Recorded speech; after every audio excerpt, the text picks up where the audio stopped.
Good morning student. कक्षा 9 का हमने 12 चैप्टर देखा था। रानी को कैसे महादेवी वर्मा हमारी लेखिका है उसके घर पे लाते हैं। रानी छोटी थी तो वहाँ तक हमने देखा था। चलो आगे देखते हैं। अभी वह इतनी सुंदर थी कि अब तक उसकी छवि आंखों में बसी जैसी है। लेखिका बड़े हो गए थे तो वो कह रहे हैं कि वो इतनी सुंदर थी कि आज भी हमें उसकी सुंदरता आंखों में बसी हुई थी।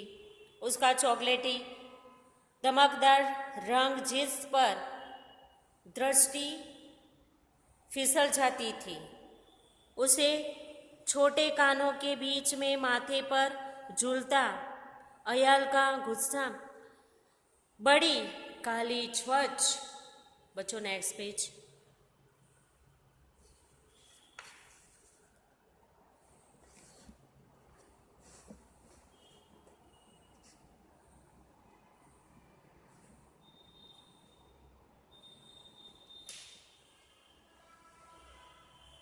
और पारदर्शी जैसी आंखें, लाल नथुले जिन्हें फुला फुला कर चारों ओर की गंध देती रहती।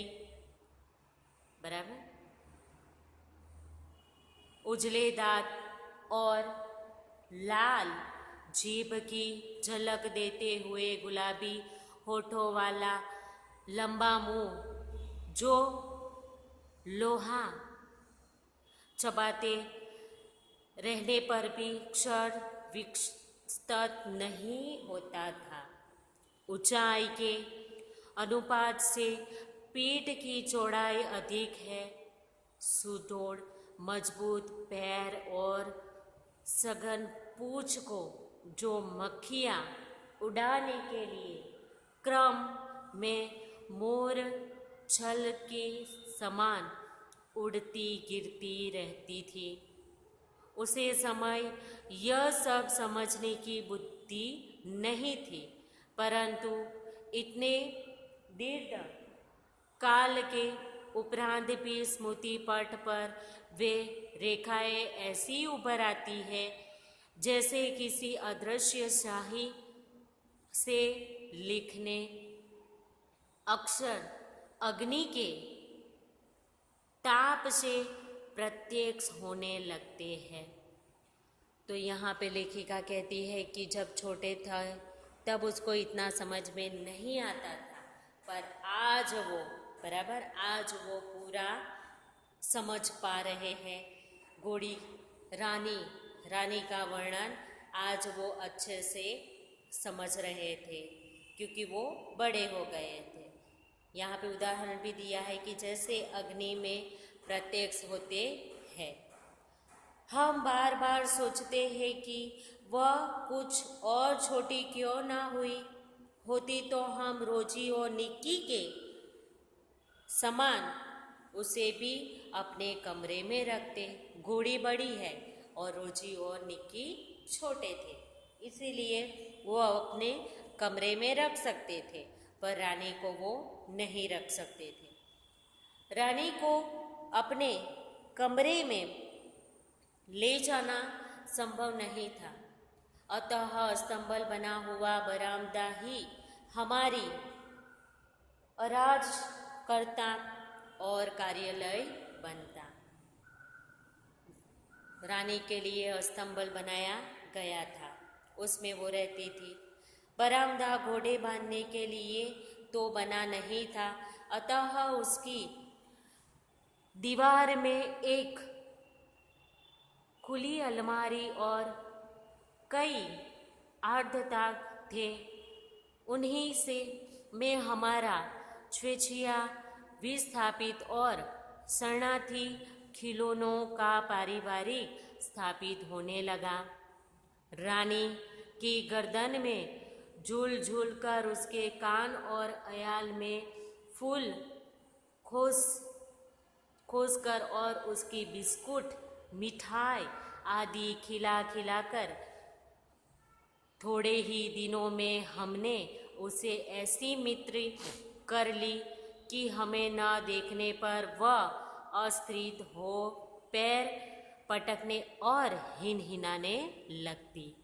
बच्चे छोटे हैं, वो किसी के प्रति इतना तुरंत घुल मिल जाते हैं। वैसे ही यहाँ पे रानी के साथ भी हुआ था। फिर हमारी घोड़सवारी का कार्यक्रम प्रारंभ हुआ।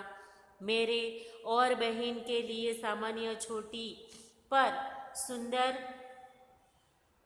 जीन खरीदी गई। बराबर।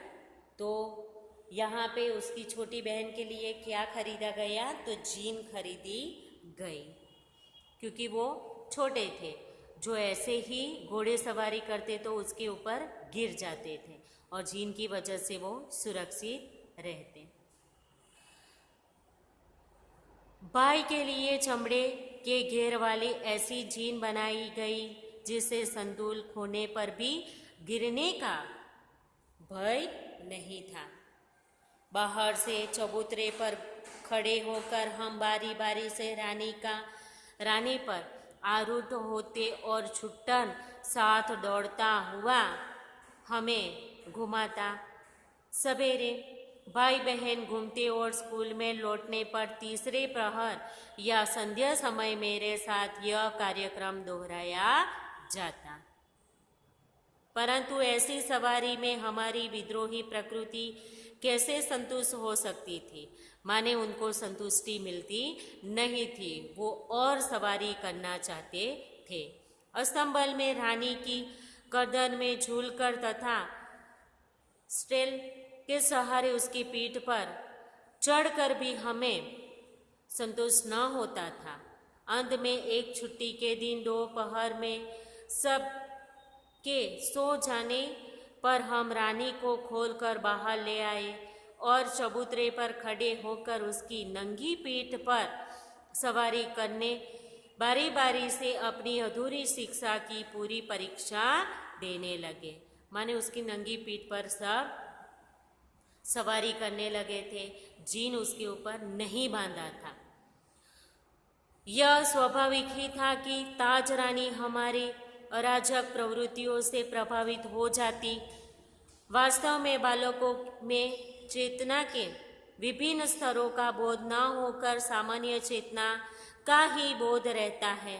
अतः उसके लिए पशु पक्षी वनस्पति सब एक पारिवारिक के हो जाते थे।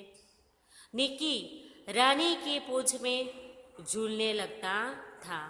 निकी रानी की पूंछ में वो झूलता रहता था। रोजी इच्छा अनुसार उसकी गर्दन पर उछलकर चढ़ती और नीचे बराबर कूदती थी, और हम सब उसकी पीठ पर ऐसे गर्व से बैठे हैं मानो मयूर सिंहासन पर आसीन हो। बराबर। रानी के पीठ के ऊपर ऐसे वो सब बैठे थे कि मयूर का सिंहासन आ गया हो, वैसे वो बैठे थे। रानी हम सबकी शक्ति और दुर्बलता जानती थी। उसकी नंगी पीठ पर अयाल पकड़कर बैठने वालों को वह उसकी चाल से इधर उधर घुमाकर संतुष्ट कर देती थी। बराबर। रानी खुद जानती थी कि किसी को वो नुकसान पहुंचाना नहीं चाहती थी। बच्चे छोटे थे, इसीलिए वो उसके ऊपर बैठ तो जाते थे, पर रानी इतनी समझदार थी कि वो तुरंत ही मीन्स थोड़े दूर गए और वापस वो आ जाते थे घुमाकर। परंतु एक बार मेरे बैठ जाने पर भाई ने अपने हाथ में पतली संटी उसके पैरों में मार दी। माने गलती से भाई ने रानी के पैर में संटी मार दी। चोट लगने की तो संभावना ही नहीं थी, परंतु उससे न जाने उसका स्वभाव आहत हो गया था या कोई दुखद स्मृति उभर आई। वह ऐसे वेग से भागी मानो सड़क, पेड़, नदी, नाले सब उसे पकड़ बांध रखने का संकल्प किए हो। कुछ दूर मैंने अपने आप को उस उड़न खटोले पर संभाला, परंतु गिरना तो निश्चित था, परंतु वो गिर ही गए। बराबर। रानी को मार से क्या हो गया था उसे खुद को पता नहीं चला। बच्चों, ये लेसन यहाँ तक देखेंगे, आधा लेसन हम नेक्स्ट वीडियो में देखेंगे। धन्यवाद।